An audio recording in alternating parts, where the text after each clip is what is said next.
Hello, everyone. Welcome. This is the August 23rd edition, being recorded August 23rd from the hamlet of Carpinteria, California, in eastern California.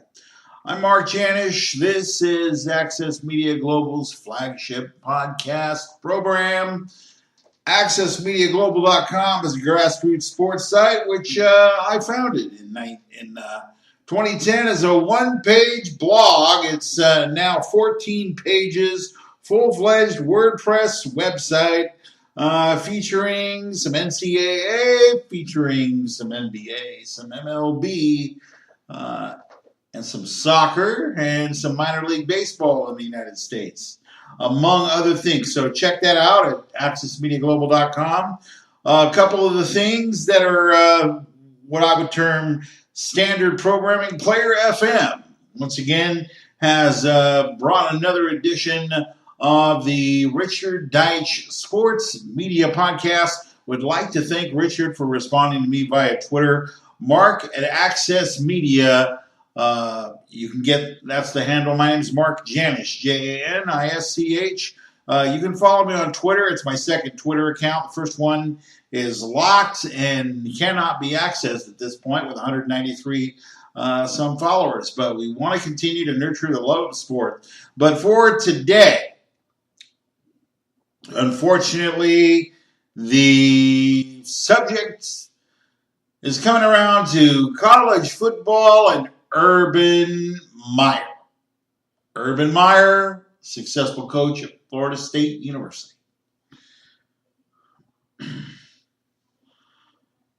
Lots of championships, too, with the help of Tim Tebow.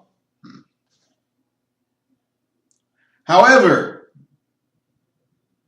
based on his most recent dereliction of duty, Urban Meyer, after a 12-hour meeting of the Board of Regents and the 6-person committee appointed by the Board of Regents of The Ohio State University, has decided that Urban Meyer should be only suspended 3 games. 3 games that would be Oregon State, Rutgers, and TCU in Fort Worth, Texas. Now, Urban Meyer, if we just want to refresh everybody's memory, during his tenure in Florida, Urban Meyer was subject and his players to 31 arrests. Now, one of his players was the recently departed and criminal gun possessor Aaron Hernandez. Now, it does appear that there is a pattern of behavior. Most legal eagles, and those of you that are in the legal profession and understand jurisprudence, is it not true that all legal representatives want to establish a pattern of behavior? So I would have to say that Urban Meyer, after 31 arrests at his previous school, after moving Zach White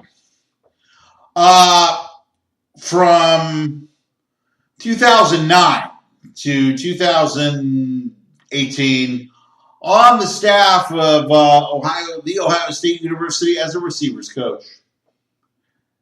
Now, for those of you that are not up to speed on the story, the general gist of it is that Urban Meyer, number one, he lied during Big Ten Media Day regarding allegations of abuse by Zach White's ex-wife, who actually was interviewed by Brent McMurphy. You can go once again to accessmediaglobal.com. I want you to go ahead and put in the search bar the Richard Deitch podcast with Brent McMurphy. Brent McMurphy, former ESPN reporter. Now he's with Stadium, but you'll get that on the podcast. But anyway, he actually took the time to go ahead and talk to Zach White's ex-wife. Because of these allegations, he verified every text message. He verified everything. He talked to numerous sources. And the fact of the matter is at the same time that Urban Meyer was lying before the Big Ten media representatives, football representatives, the media day, talk about the season, somehow Urban Meyer misremembered. He was not very forthcoming and truthful regarding those 2015 allegations of abuse. And the fact of the matter is,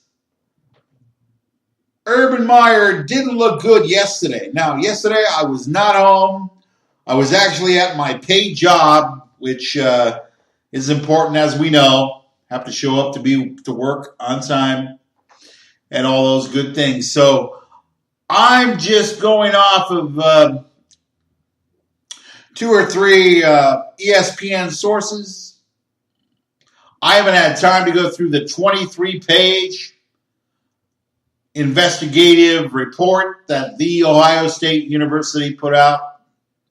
But I have to say, this thing has gotten more convoluted, and I'm going to go over some reasons why.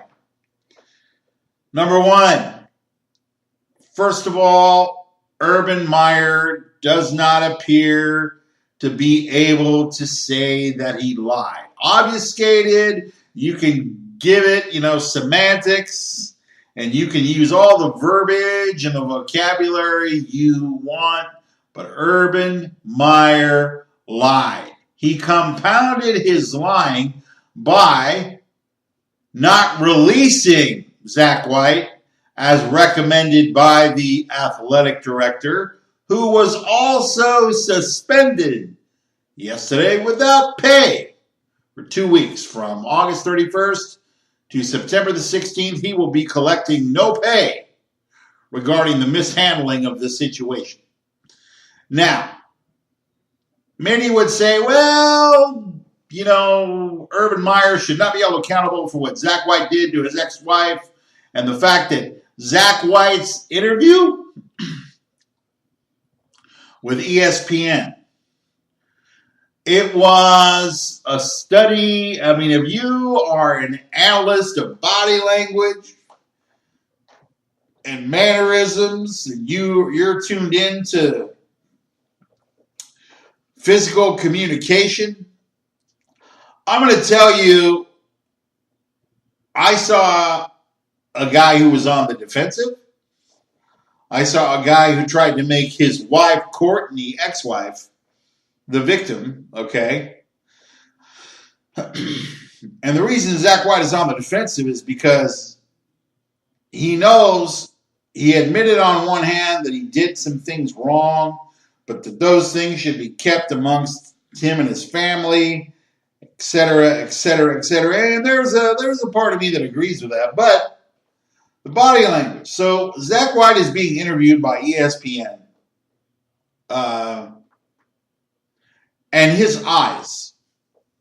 Generally, you can discern where people are at with the eyes. The back and forth, the darting around, trying to parse his words so he didn't say the wrong thing. He was a master at that. This guy needs some serious mental, psychological, and perhaps spiritual help. So that's all I'm going to say on that. But I want to address the fact that somehow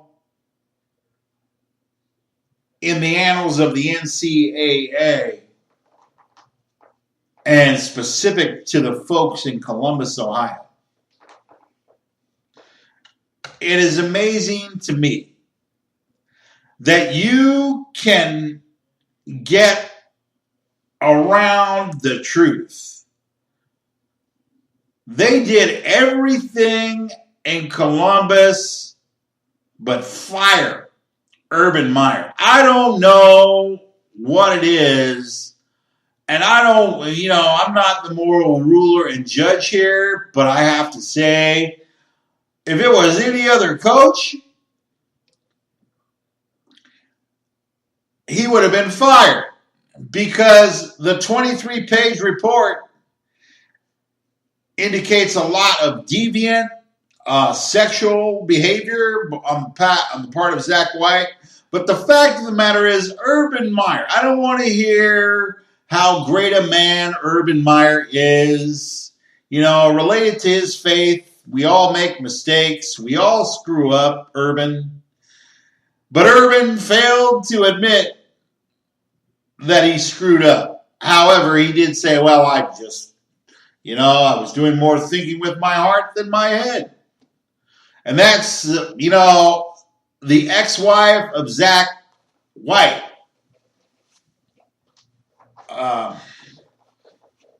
Was contacting Shelley Meyer. Now, Shelley Meyer is apparently employed by the Ohio State University School of Nursing. It would then be important for her as a employee of the state. Okay, the taxpayers of Ohio, the good people of Ohio, Middle America, baby.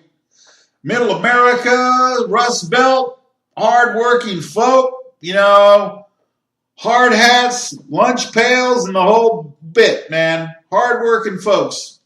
I would be embarrassed if I was a supporter and a fan of the Ohio State University. This is one of the darkest days in the history of Ohio State football. And I don't even need to talk about Woody Hayes in 1976 being dismissed because he punched a Clemson player running down the sideline and Ohio State was about ready to go down? Do I need to mention that Zach White is the grandson of Earl Bruce, former Ohio State coach? Now, we have guys that, Ohio State has been involved in previous scandals before, not to this degree, but I'm going to call for the NC2A to reinvestigate the investigation. Because when the 23-page report says that they who wrote that report cannot believe Urban Meyer's explanation that he never communicated with his wife of 29 years about the situation, even though the couple's relationship was quite close, even though the text messages are there, and oh boy, Urban Meyer, he dug himself a hole. Now, the first thing that comes out is Urban Meyer went to an associate AD who shall remain nameless because we don't have the names and I don't know. But I'm going to tell you, just like the eye test and the smell test, this doesn't smell right, man. This eye test stuff. When you go to an associate AD and you're Urban Meyer and you ask the associate AD, how do I erase dated text messages over 1 year old? So that tells me that you're looking for plausible deniability. But at the same time, when you start destroying evidence that could possibly incriminate you as being complicit into the situation. Now, we understand that there's 5 teams right now in the preseason AP football poll, and 5 of them are from the Big Ten. We understand there's been scandal at Penn State. Fortunately, James Franklin is in the process of rehabilitating the program. Congratulations to him as an African-American coach.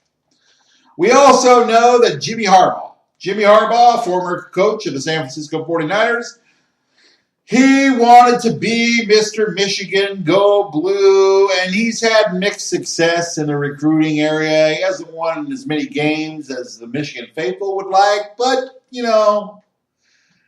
these things happen. And now we have Urban Meyer.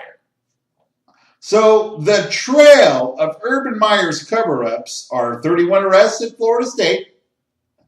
Aaron Hernandez was on his watch, and all that mess, all that undisciplined mess that was and continues to be demonstrated by the legacy of Aaron Hernandez. I don't care what anybody says. Gang ties, can't give up the old life. That was Aaron Hernandez, in my opinion. Now, what we have is Urban Meyer admitting that he did the wrong thing, but he didn't say he lied, except to the media. Now, the interesting thing is there's people out there that are truly not remorseful, but the remorse comes because they got caught. And part of me believes, there was like a part of this that after an 11-hour meeting, Urban Meyer refuses to take the 3-game suspension for the reasons I've outlined. Well, it's not necessarily on my watch. But who's going to be accountable? If we're going to hold students accountable for selling sneakers and memorabilia and not having enough money to buy food on campus, that's a problem to me. I think that the NCAA needs to modify those rules, which will allow young people to have work and to have legitimate employment to such a degree that they can handle the expenses of their lives without being continually monetized by the NCAA. Now, I might get into another podcast with that, but I want to just assure you that some of these instances of conduct regarding autographs, regarding memorabilia, regarding signing one's name to the memorabilia. Johnny Manziel, Texas A&M, wanted to make a little bit of money. Well, somehow the institutional control was lost at Ohio State University, but the blind eye was turned because Urban Meyer's national titleist, Ohio State, national titles with Tim Tebow, Gator Nation. All right.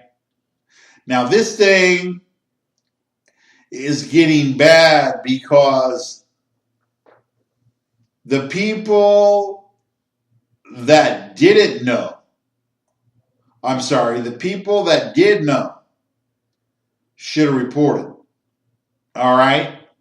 Now we have issues with Larry Nassar. Kathy, I believe her name is Klug, something along that line.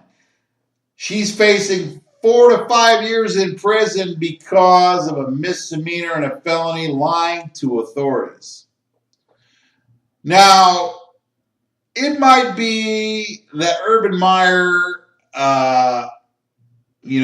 some of the stuff that came out during that press conference about how Urban Meyer is having a memory lapse problem. Well, Urban, you are the face of one of the greatest cash cows in the state of Ohio, probably the greatest cash cow.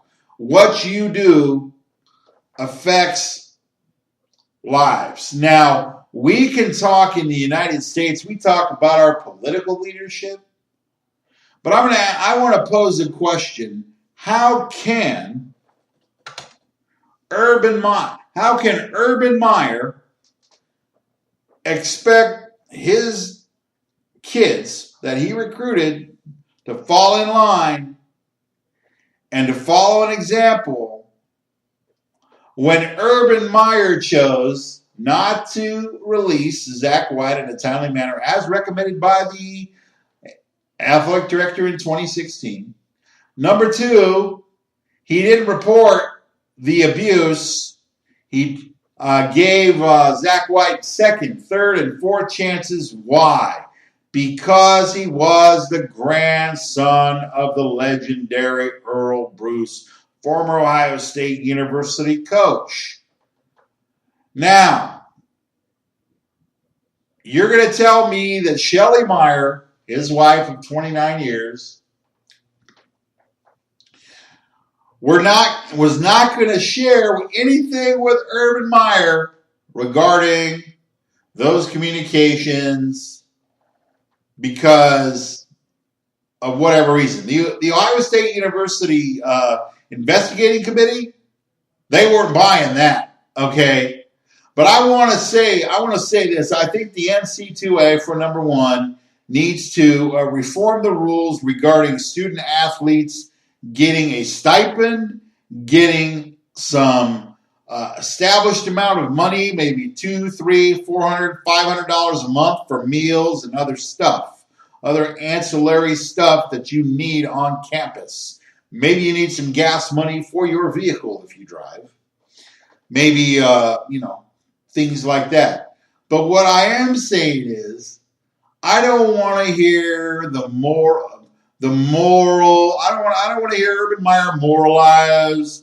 I don't want to hear him talk about, have this religious conversion, how he had this come to Jesus moment, and it would be great. It would be great if he had that, but I'm going to tell you right now, that whole line of integrity, institutional values, yada yada yada, coming out of your mouth, Urban.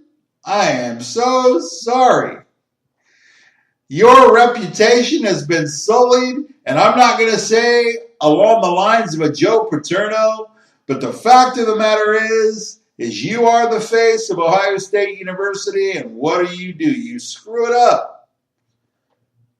3 games? Really? No, I think you probably should have been suspended for some league games out of the Big Ten, even though the only game that's affected is Rutgers. Now, the sad part of this is we have to talk about all you serial abusers. Larry Nassar should be under the jail soon. He should be summarily dealt with by the prison system and the hierarchy of the inmates. And we're all hoping that the women involved will over time get the help they need, psychologically, emotionally, spiritually, whatever, But the thing is how can you, Urban Meyer, tell everybody you got memory problems and this is a issue, and the fact of the matter is that you protected Zach White. Now, like an abuser, according to his ex-wife. She had to have a restraining order put out on him. This and that. It is astounding to me that in a time of training camp, NFL, I would rather be talking about the success of Teddy Bridgewater in New York. I would rather be talking about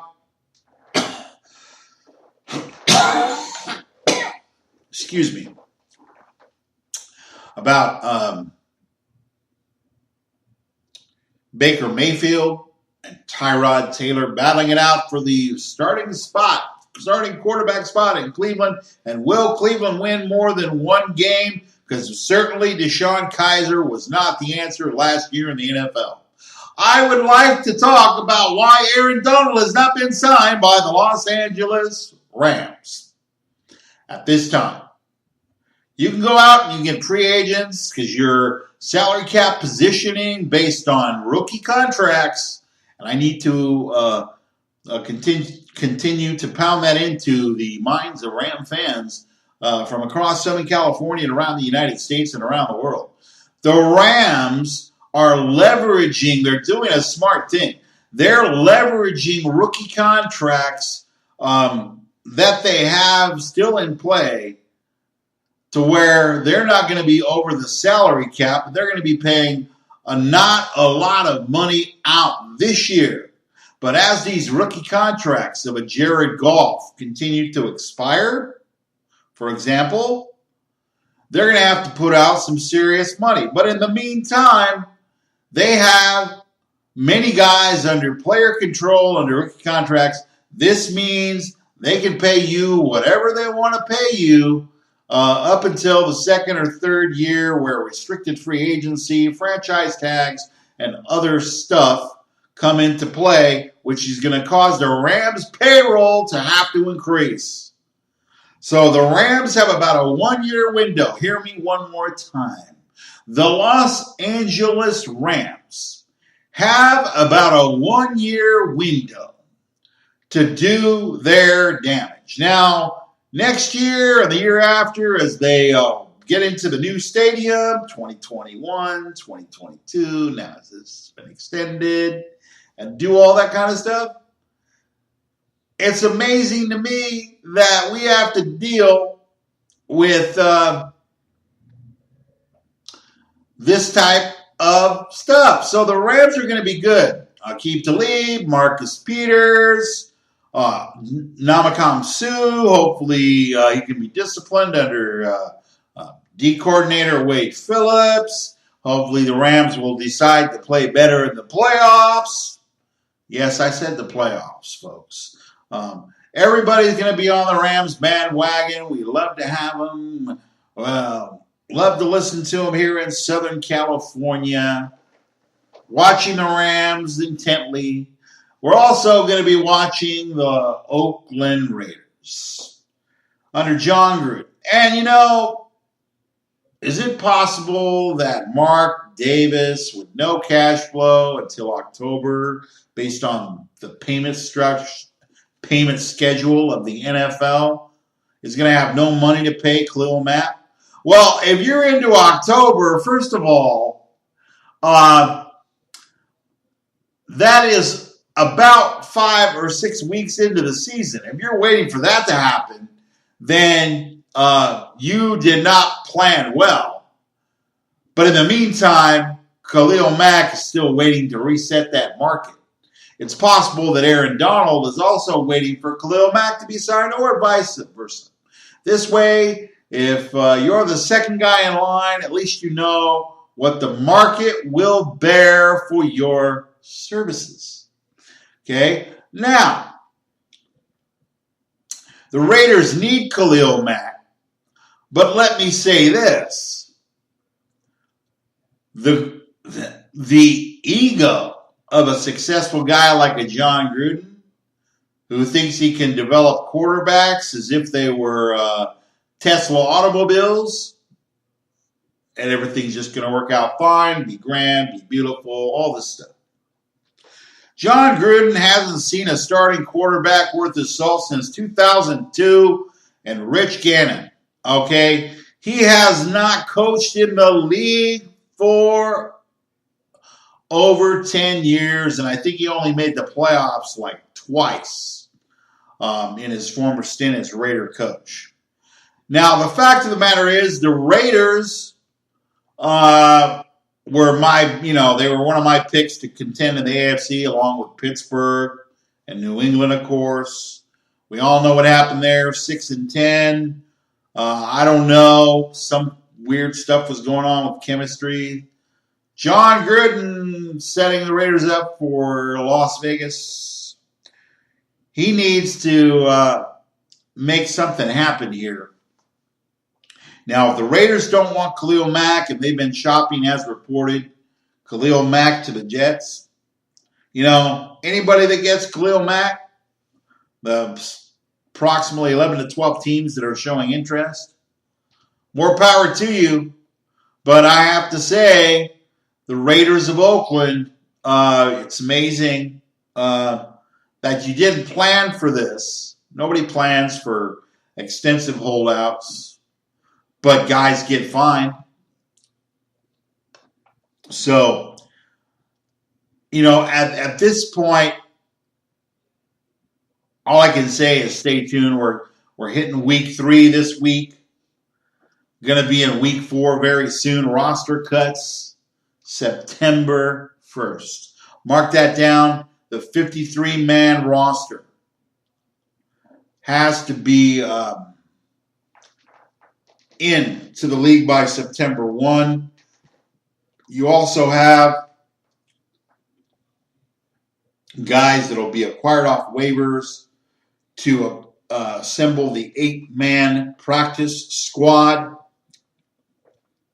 where you actually get, paid a little bit of money to show up and be the scout team for your next week's opponent. Guys do get paid to do that. That's an 8-man squad. So we're going to see. But I really am disturbed that we have to talk about these things. The other couple things I wanted to address regarding the NFL.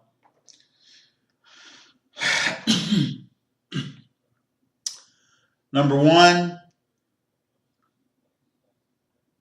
the tackle rule, the helmet rule. Okay. CTE, legitimate issue. That's why parents are not allowing their children to play in youth leagues around the nation of the United States. We know the damage now that CTE can do. We know the NFL is offered so much money, many millions of dollars to settle concussion lawsuits. And all I want in these 2 issues that I'm going to bring up, the first is the helmet rule, show me some consistency. Can the NFL do the players and the fans a favor? Define the rules for legal hits more clearly. That's as simple as I can say it. Because 49er cornerback, former Seahawk Richard Sherman, he made a good point over Twitter. You can follow me, Mark Janish, MarkJanisch, at Access Media. Anytime you want. The thing is, Richard Sherman was correct. When you are moving with the speed of some of these players, you're automatically going to lead with your head because your momentum is carrying you that way. But somehow the Rules Committee of the NFL better get it straight before opening week. Because what we're going to see guys who want to put a legal hit on somebody. We're going to see a lot of flags thrown. Why? Because the league is saying, well, we're going to put some emphasis on this. So they're going to be specifically looking for helmet-to-helmet contact, crown of the helmet stuff, like they did last year. But you need to let the players know what a legal hit is, please.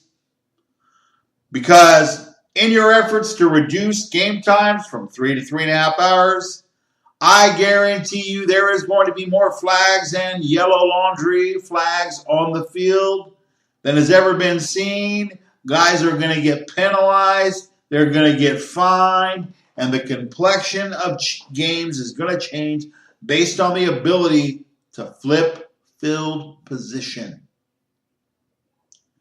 The other thing the NFL needs to get straight, and it's really starting to irritate me. The league needs to be sensitive to the fact that the union of players is over 70% African American black, okay? First of all, everybody needs to understand what the national anthem policy is before the first note of the Star-Spangled Banner. And I have to say that, like the NCAA and like what's going on at Ohio State University, the NFL and Ohio State University chose to protect their interests. CYA, cover your behind. The fact of the matter is that you could, prior to, 2009, you could stay in the locker room. You didn't have to sit there and stand on the sidelines of the national anthem. The only thing, and I have to say this, I believe it was Arizona Senator John McCain, exposed that the NFL was actually paying service personnel money on the order of about $10 million, several $1 million, to show up, to do the patriotism thing before the national anthem and have, your favorite singing artists bring the national anthem to you. Now, that's okay, but the bottom line here is that the players need to know whether they're going to get fined, whether the NFL is standing with the people of the United States that are finding it disrespectful that players are not standing for the anthem. Now, we're in this almost, it's almost like a repeat of a historical season in the 1960s during the Civil Rights Movement, where you have players who want to express themselves in a certain way, but they're in the workplace, okay? So when you're in the workplace, I can't necessarily reveal anything that might be offensive. I can't say anything about my personal faith. I can't say anything in the workplace regarding anything else that might be overtly politically offensive. And believe me, in some of these liberal, progressive states, that is a real issue. Okay? And what I'm saying is the players looking at the NFL locker room as their workplace, you usually, if you're just regular John Q. citizen, you're usually going in, and what you're doing is you're doing what your employer wants you to do for the time you're there because they pay you and because it's just being a responsible and good work citizen, this and that and the other thing. So it's all about your values and things you value. Now, if I really wanted to go ahead and protest what was going on in the workplace, I would just say, okay, well, I can dress how I want. I can look how I want. I can do whatever. And you know what? I would get bounced out in a heartbeat. Why? Because the view and the position you have in the public arena, the community, is compromised by what you don't do, and there is an issue of conformity. Now, a guy like Jerry Jones, and I mention him a lot because last year we saw him kneeling with his players. This year he comes to Oxnard, 30 miles down the road from me, down the 101 freeway in Oxnard. Well, we're going to impose fines for anybody that doesn't stand for the anthem. They have the option of staying in the locker room. But I'm going to tell you right now, the NFL is not helping themselves, creating more confusion than it's actually worth. Okay? So I just wanted to weigh in on those couple items. Hopefully, my next podcast will be all about the statistics, the news, and the notes of week 3, week 4, coming up into the preseason. Will the Chargers and Anthony Lynn overcome a poor 0-4 start last year and make the playoffs?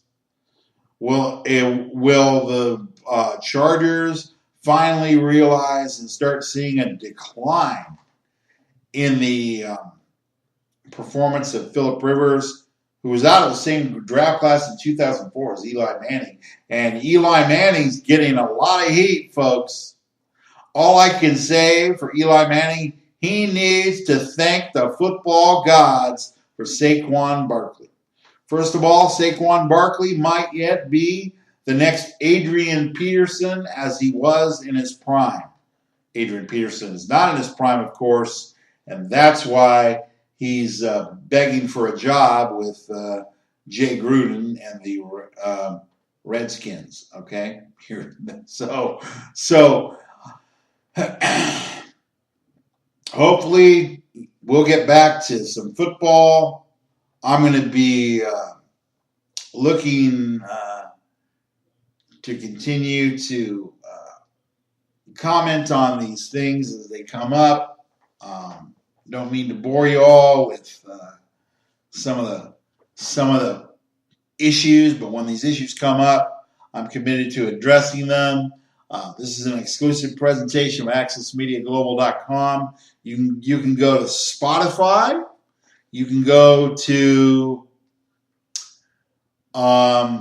Stitcher, and you can go to Libsyn and Spotify and my own site, AccessMediaGlobal.com. Just click on the episode box, the box that says From the Bench Podcast. You can click the drop-down menus, look at every episode that I've done.